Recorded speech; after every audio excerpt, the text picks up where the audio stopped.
Assalamualaikum warahmatullahi wabarakatuh. Para sahabat yang dimuliakan oleh Allah, semoga kesehatan, keselamatan, perlindungan Allah senantiasa dilimpahkan oleh Allah kepada kita sekalian. Juga rezeki yang berlimpah ruah senantiasa Allah limpahkan kepada kita sekalian. Amin amin ya rabbal alamin. Para sahabat yang dimuliakan oleh Allah, ada beberapa penafsiran tentang ayat-ayat suci Al-Quran, khususnya surat Shad ayat 34, yang beberapa diantaranya paling menonjol adalah tentang kisah jimat Nabi Sulaiman alaihissalam atau cincin Nabi Sulaiman alaihissalam. Dalam kisah itu disebutkan bahwa setelah jin sukses mencuri cincin Nabi Sulaiman, ada yang menyebut namanya adalah jin Sakhar, maka jin tersebut berhasil menggagahi semua istri sang Nabi selama 40 hari. Ini karena jin tersebut menyamar sebagai wujud rupa Nabi Sulaiman, sehingga berhasil mencuri cincin Nabi Sulaiman. Di surat Shad ayat 34 Allah berfirman, sungguh kami telah menguji Sulaiman dan kami letakkan sebuah jasad di atas singgasananya, kemudian dia bertaubat. Syekh Muhammad bin Shalih Asy-Syawi menafsirkan ayat ini sebagai, dan sesungguhnya kami telah menguji Sulaiman, kami telah mencobanya dengan suatu ujian, yaitu kerajaannya dirampas oleh orang lain, maksudnya oleh jin. Demikian itu karena dia pernah menikahi seorang perempuan yang dia sukai. Hanya saja perempuan itu termasuk orang yang menyembah berhala tanpa sepengetahuan Nabi Sulaiman. Dan kebesaran Nabi Sulaiman itu terletak pada cincinnya, di mana Allah memberikan kekuatan kepada cincinnya Nabi Sulaiman, di mana atas seizin Allah Nabi Sulaiman bisa menundukkan burung, binatang, bahkan jin, juga angin, karena Allah memberikan kekuatan kepada cincinnya Nabi Sulaiman tersebut. Dikisahkan pula bahwa ketika Nabi Sulaiman bermaksud untuk pergi ke kamar mandi, maka dia melepaskan cincinnya itu, karena di cincinnya ada nama-nama Allah. Lalu dia menitipkan cincin tersebut kepada salah seorang dari kepercayaannya. Ada yang mengatakan dari seorang istrinya yang dipercaya.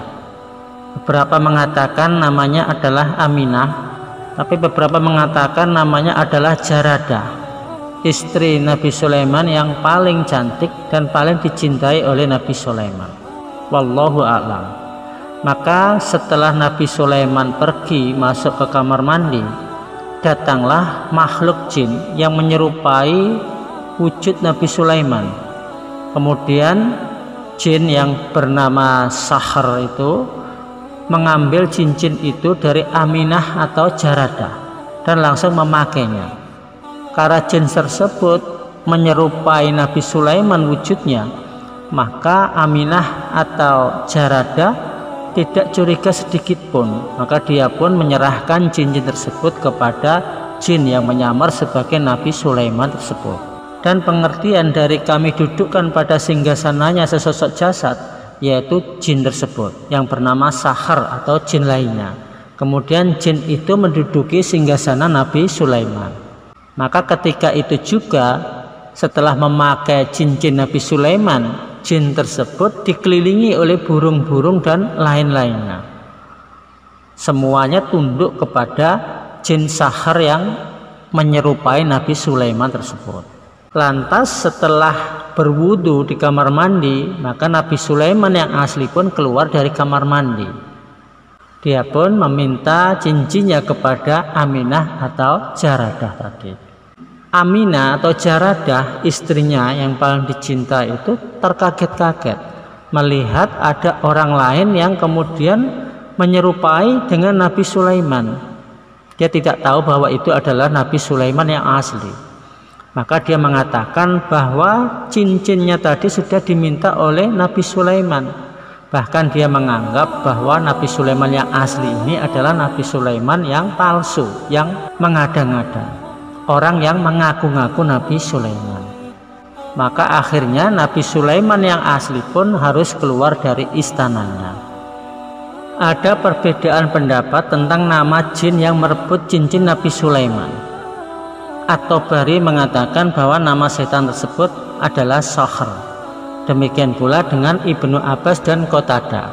Menurut Mujahid, nama setan itu adalah Asif. Sedangkan menurut As-Sadi, nama setan itu adalah Habyak. Wallahu a'lam. Kemudian setelah jin Sakhr, atau ada yang mengatakan jin Asif, ada yang mengatakan jin Asruwa, dan mengatakan jin Habyak tadi menduduki singgasana Nabi Sulaiman dengan wujud wajah seperti Nabi Sulaiman, maka tentunya dia pun mendapatkan hak semua apa yang dimiliki oleh Nabi Sulaiman di kerajaan Nabi Sulaiman.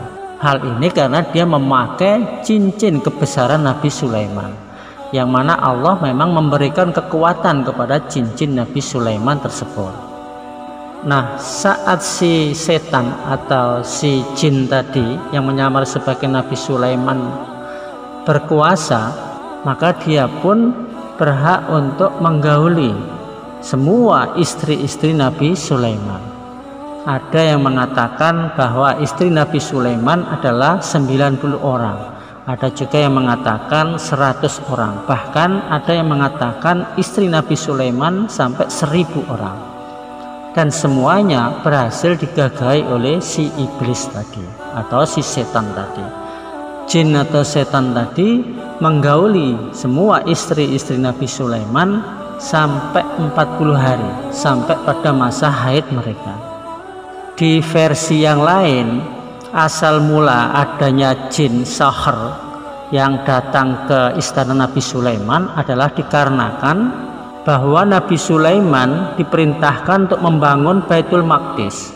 Maka dikatakan kepada Nabi Sulaiman, bangunlah Baitul Maqdis, tetapi jangan sampai terdengar suara besi beradu. Kemudian Nabi Sulaiman pun berusaha untuk melakukannya, namun dia tidak mampu karena harus tanpa suara. Kemudian dikatakan kepada Nabi Sulaiman, sesungguhnya ada yang mampu melakukannya. Dia adalah setan yang bertempat tinggal di laut, dikenal dengan nama Sakhr, jin yang jahat. Maka Nabi Sulaiman pun mencarinya. Kemudian tersebutlah di tepi laut ada sebuah mata air yang biasa didatangi oleh jin Sakhr untuk minum airnya selama seminggu sekali. Lalu dikisahkan Nabi Sulaiman mengeringkan airnya dan menggantinya dengan khamr atau arak.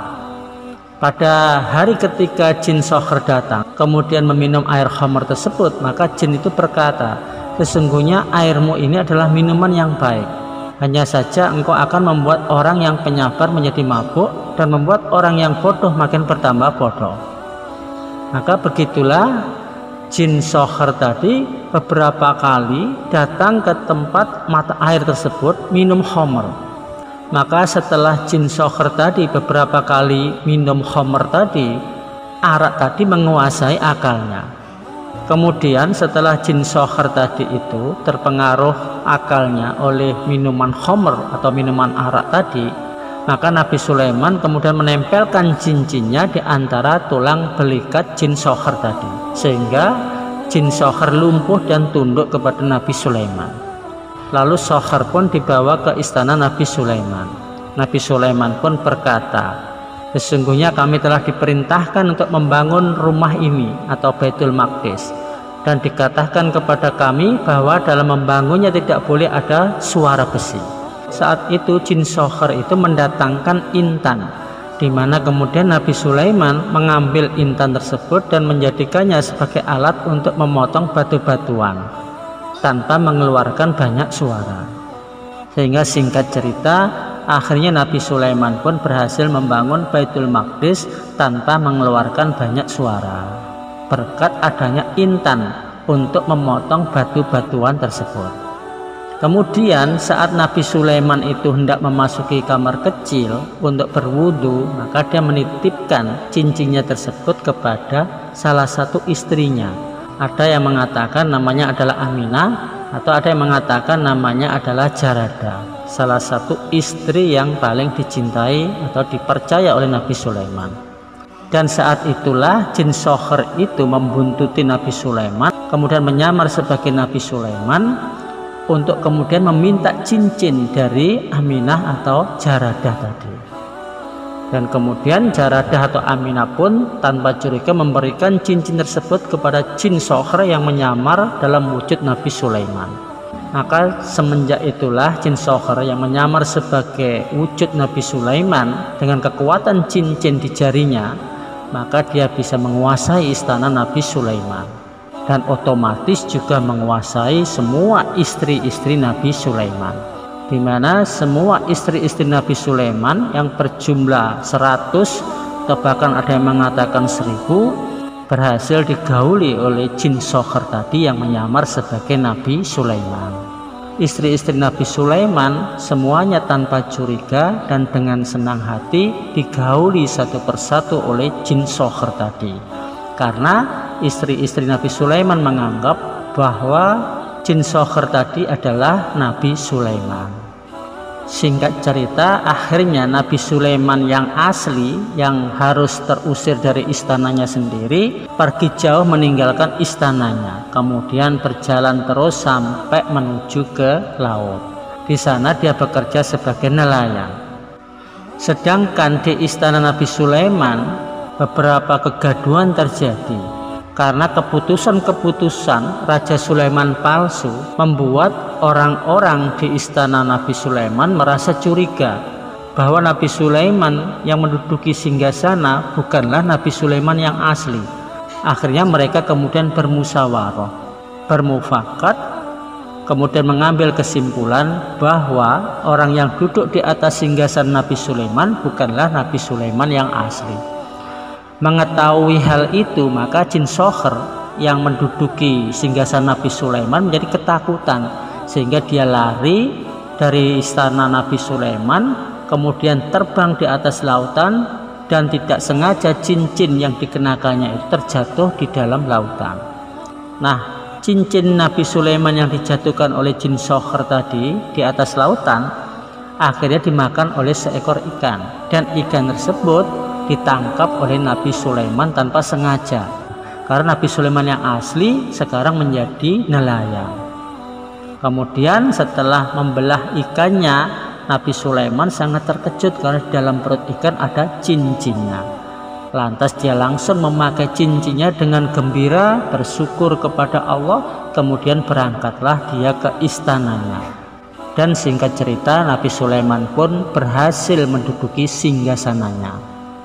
Insyaallah itu yang bisa kami sampaikan, semoga bermanfaat. Wassalamualaikum warahmatullahi wabarakatuh.